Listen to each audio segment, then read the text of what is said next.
Welcome to the next video in my Unreal Engine 5 for Beginners series in the style of Brachy's tutorials. In this video we are going to be covering the blueprint system of the Unreal Editor. If you followed along last time, this is kind of just where we were whenever we last left off. Okay, so now we're going to go into blueprints. The first thing that I want to take us to is a pre-existing blueprint. Then I'll go over making your own blueprints. But everything in Unreal, unless you start working with C++, so that's more in the future, is with blueprints. Did Unreal just crash on me? Oh, you're kidding me. Okay, nope, it's loading. Some century. Okay, cool. Sometimes it likes to be in its own tab. I'm not the biggest fan of that. Okay, now something you should know about the blueprint system, it is a visual scripting system, which means while you aren't writing code, there is still, programming that is being done there's still programming being done. You just aren't writing code. Makes it's easier than writing code because Unreal only supports C++, which is a bit of a more complex language, and I don't know if these tutorials will even ever end up covering C++. I'd like to at one point, but C++ is a whole nother ballgame. But okay, so let's take a look at this. I don't know. I'm trying to look at something. Let's look at right here, this little block right here, and kind of go through it. Every single blueprint is going to start with a action. An action is what actually it's the original thing that fires, and it's the only thing that doesn't require its own execute input, which is what this white is. This white is execute. An execute can only go to one thing. So if I did, I don't know, stop jumping. See right there, an execute. The output of an execute can only go to one input, but the input of an execute can go to multiple different inputs. So I could have two things trigger something, but I can only have one thing that is caused by something else. If that makes any sense. It goes from one object to another, and only one object can have each of those. Each object needs its own execute unless it is an action. An action is what starts an execute path. And then below it, you have values. Typically, you'd have the action, and then you'd have your value. So right here, you have something like an axis value. That's the name of a variable. That goes into this node, which is a multiply node. You can tell because of the X symbol right there, which allows it to multiply multiple values together, and then you get one output. There are two types of nodes. Nodes that do things, well, really three types. There are actions, which is the start of an execute. There are nodes that actually do something, which require an execute, and then there are nodes that are values, or nodes that create or get values, and those don't require an input or an output. All they do is they create a value, and they're called whenever this is called. So when whatever needs them is called, the actual value gets calculated. Let's see, if I go to, and then up here you have multiple different things. The most important thing over on this area right here is this compile button. You have to press that for the actual code to compile. You can also save it right there. When you compile your code, you'll get the results right here, and that's where you'll see if you got any compilation errors.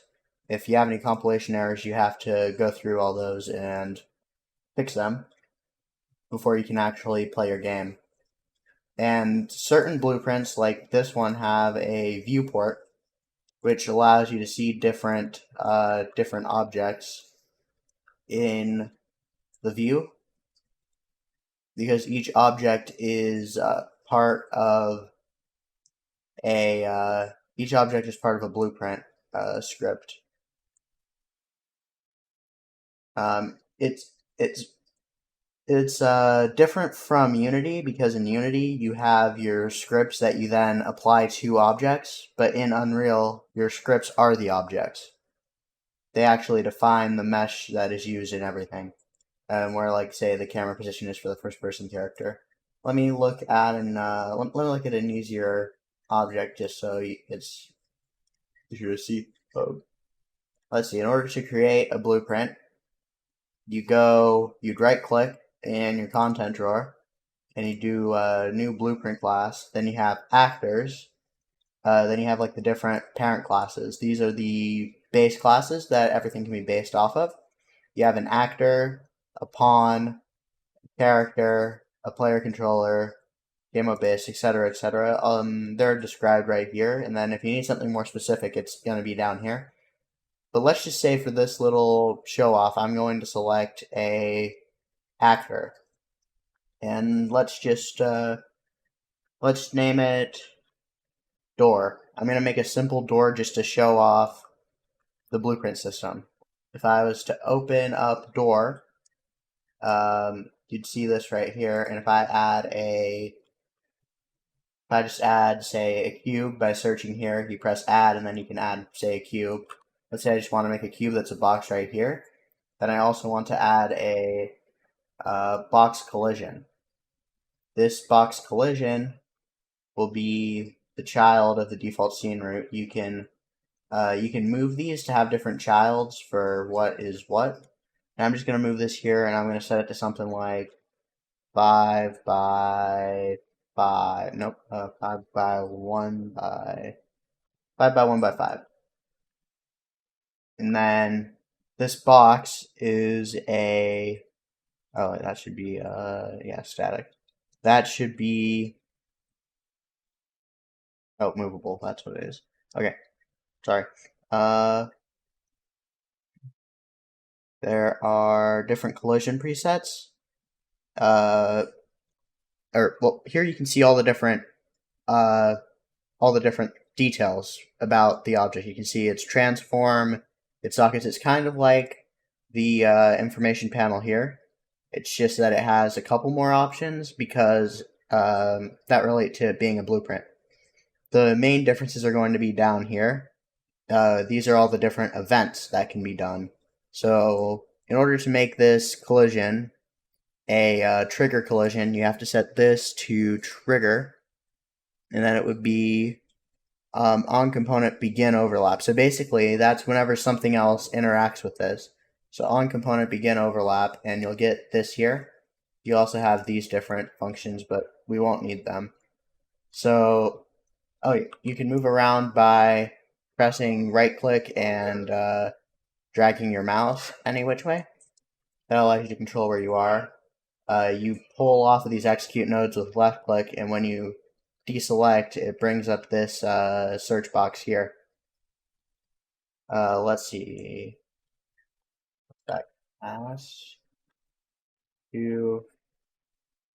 I already know what some of these names are.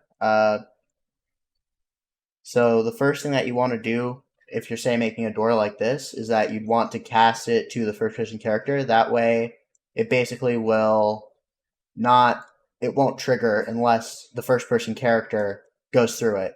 You can do that by pulling off of other actor and then cast a first person character. Now it will only do stuff if the first person character is if the first person character is selected, or is the object that collides into it. Into the, wait, on beginning. I actually want the cubes on on component begin overlap. Or not the cube, I want the, I guess I did just name it box. It helps if you name your stuff like more intelligently than I did, but whatever. Let's see, so the second thing that we want to do is then you can drag from these components here. So say I want to do something to the cube, I can drag here, and I can do get cube. That gets me a reference to the cube, and I could pull that off, and I could do set visibility. That will set its visibility. I could set its visibility to invisible, and I can also set its collision, set Set collision profile? No. Collision. Collision? Let's see, there is a thing for collision. I just need to find it. Set collision enabled, yep. So then I can disable the collision, and I could do no collision. Now if I compile and save this, and I drag out this door, well, door asterisk, and I use the other tools that we learned in the previous episodes to move it around, and then I press play, if we walk up to it, it should disappear and we shouldn't have any collision. Now it's not going to reappear because we haven't told it to yet. Now you might be thinking, how are we supposed to remember if it's open or closed and what we have to do? Well, that's where variables come in. If I add a variable and I can call it is open, it's a boolean. You have to compile before you can set what its default is. Its default will be off. And then after we cast, we can use an if statement or a branch, as Unreal calls it. And we can branch based off of is open by getting is open and pulling it in there.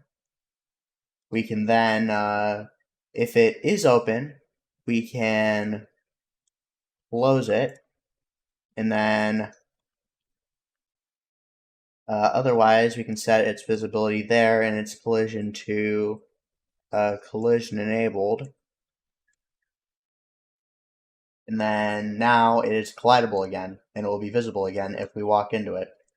I can show you this by going back over to it. If we walk into it, it disappears. If we walk back, oh, that's new. Did I not compile it? Yeah, sometimes stuff like this happens.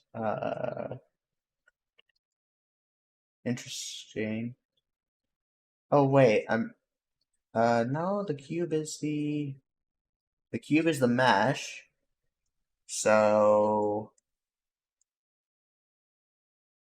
branch. If it is open. Oh, okay. Yeah, that's another thing. There's also set. So if is open is false, it will become true, and if is open is true, it'll become false. You actually have to set those variables when you're done. It doesn't just know it. Now I can compile and save that again, and I can press play. Now if I walk into it, and if I walk back over here, it becomes a hole again, and it has physics. You see how you can make that into a automatic door if you add some like animations and other more complex stuff that we haven't gotten into yet. Like right now, if I was to move this over to here, give it some rotation or whatever. Then if I was to just scale it up across here and up here, now we have an actual door that blocks our ability to go through here until we do that. Which you can see how you can combine this to make more complex things just with these simple rules that I've already shown. Now there aren't many actual like set rules yet, but those are all doable later. Or there isn't any way to say there isn't any way to like do it on the other side, but that it is possible to do the same thing just for like another one of these. Because what you can do with these is you can say put this into its own custom event, add custom event, and I could do open close door, and instead I just make it have an input of a actor. Or no, I'll make it have an input of a BP underscore first person character object reference. So you can add an input there. And then what I do is I would basically take all this and put it over here. Oh wait, I don't need the first person object reference. Never mind. You can just delete it there. But say, oh, I have open close door now. Now I can delete all this code. And I can pull off of here and I can do open close door. Now you might be wondering, why would I do that? Well, it saves on space. If I was to say add a second cube, or no, collision box collision. If I was to add box 2, or box 1, I guess, over here, and I, scale it equivalently or whatever, and then I do on collision begin overlap, I can just copy this code instead of copying everything. So I do other actor, and now I can open and close it from both sides. So it would do essentially one of these, where it would open, then it would close, and it's like kind of like an automatic door.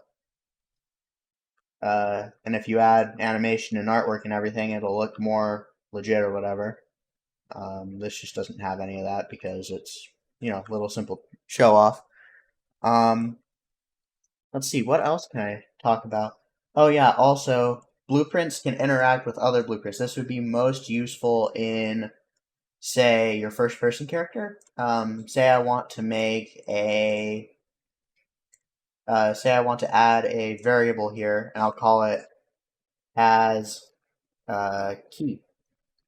As key, compile, it's set to false by default, but say I add another blueprint class actor, I call it key. If I open it up and I add a sphere, and then I add a collision, sphere collision, I make it big enough to be, okay, fine. I make it default attach, where is it?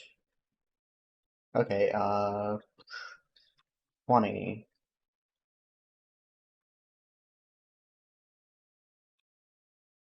Okay, I guess it only shows whenever you've done all of them.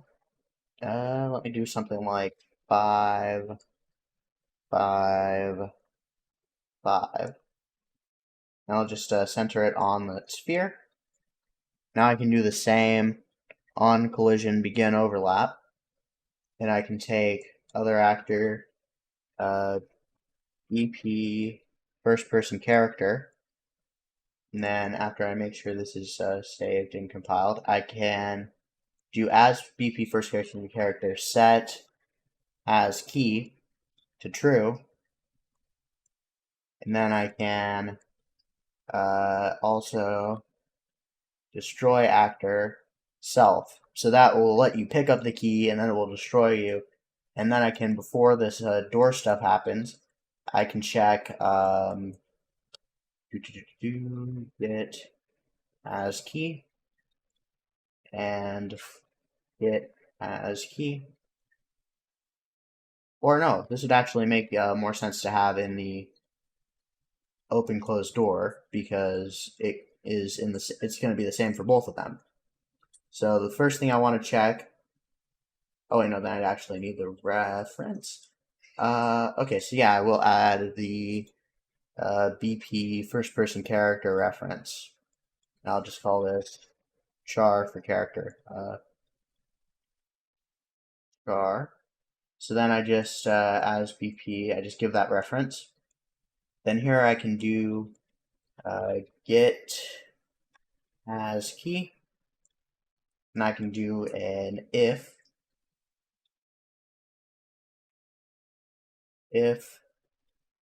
has key.